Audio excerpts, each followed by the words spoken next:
السلام عليكم ورحمة الله وبركاته. النهاردة جايبة لكم فيديو جديد وهو طريقة عمل السينابون.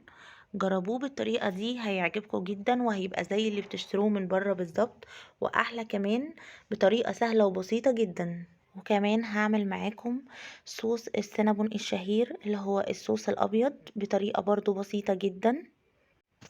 اول حاجة بنجيب بيضة بدرجة حرارة الغرفة، بنضيف عليها معلقة كبيرة من الزبدة السايحة وكوباية لبن دافي، ودي شكل الكوباية اللي هستخدمها، ومعلقة كبيرة من الخميرة الفورية، وأربع معالق كبار من السكر. أنا استخدمت السكر العادي اللي احنا بنضيفه في الشاي، ما يكونش سكر بودرة.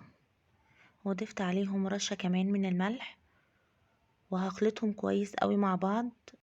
ولو مفيش متوفر عندكم عجان بتخلطوهم بالمضرب اليدوي، وهوريكم شكل المكونات بعد ما خلطتهم مع بعض.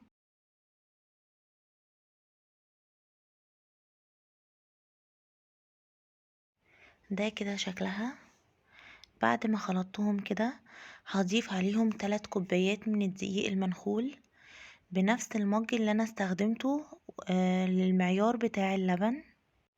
وبعد كده هنعجنهم كويس قوي لحد ما تكون معاكم العجينة طرية، وفي نفس الوقت ما تكونش بتلزق في الايد. وهوريكم شكل العجينة بعد ما عجنتها دلوقتي. بس هي العجينة بعد ما عجنتها انا حسيت ان هي محتاجة شوية دقيق، فضفت لها نص كوباية تاني من الدقيق المنخول. طبعا هي بتبقى على حسب نوع الدقيق عندكم. ده كده كان شكلها قبل ما اضيف لها الدقيق،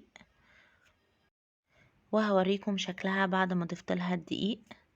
بعد كده انا سبتها تخمر لمدة ساعة، وده كده شكلها بعد ما خمرت. بعد كده جبت صينية وحطيت عليها رشة دقيق وفردت عليها العجينة بالشكل ده، وحطيت عليها 5 معالق كبار من الزبدة، واهم حاجة الزبدة تكون طرية. بعد كده جبت 3 معالق كبار من السكر ومعلقة كبيرة من القرفة. طبعا هو على حسب ما انتوا بتحبوا القرفة، لو عايزين تزودوا اكتر من كده، بس انا بالنسبة لي كنت شايفة ان ده المقدار المظبوط كده. انا ما بحبش طعم القرفة يكون ظاهر قوي. هنخلط القرفة مع السكر وبعد كده هنرشهم على العجينة بالشكل ده. بعد كده جبت قطعة البيتزا وقطعت العجينة على 6 قطع بالشكل ده، واخدت بعد كده كل قطعة ولفتها رول، وهوريكم شكلها دلوقتي بعد ما لفتها. وطبعا بعد ما لفها بسيبها تخمر لمدة نص ساعة، والصينية تكون مدهونة زبدة، وهحطها في الفرن على درجة حرارة 200. طبعا الفرن بيكون متسخن قبلها لمدة حوالي ربع ساعة. وده كده شكلها بعد ما طلعت من الفرن.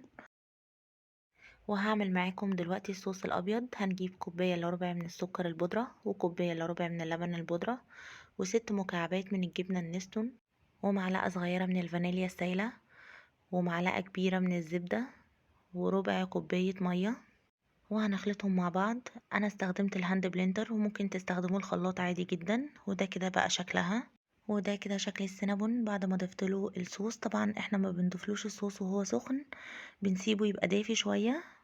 وضفت عليه كمان صوص الكراميل ونوتيلا، وده بقى كده شكله النهائي.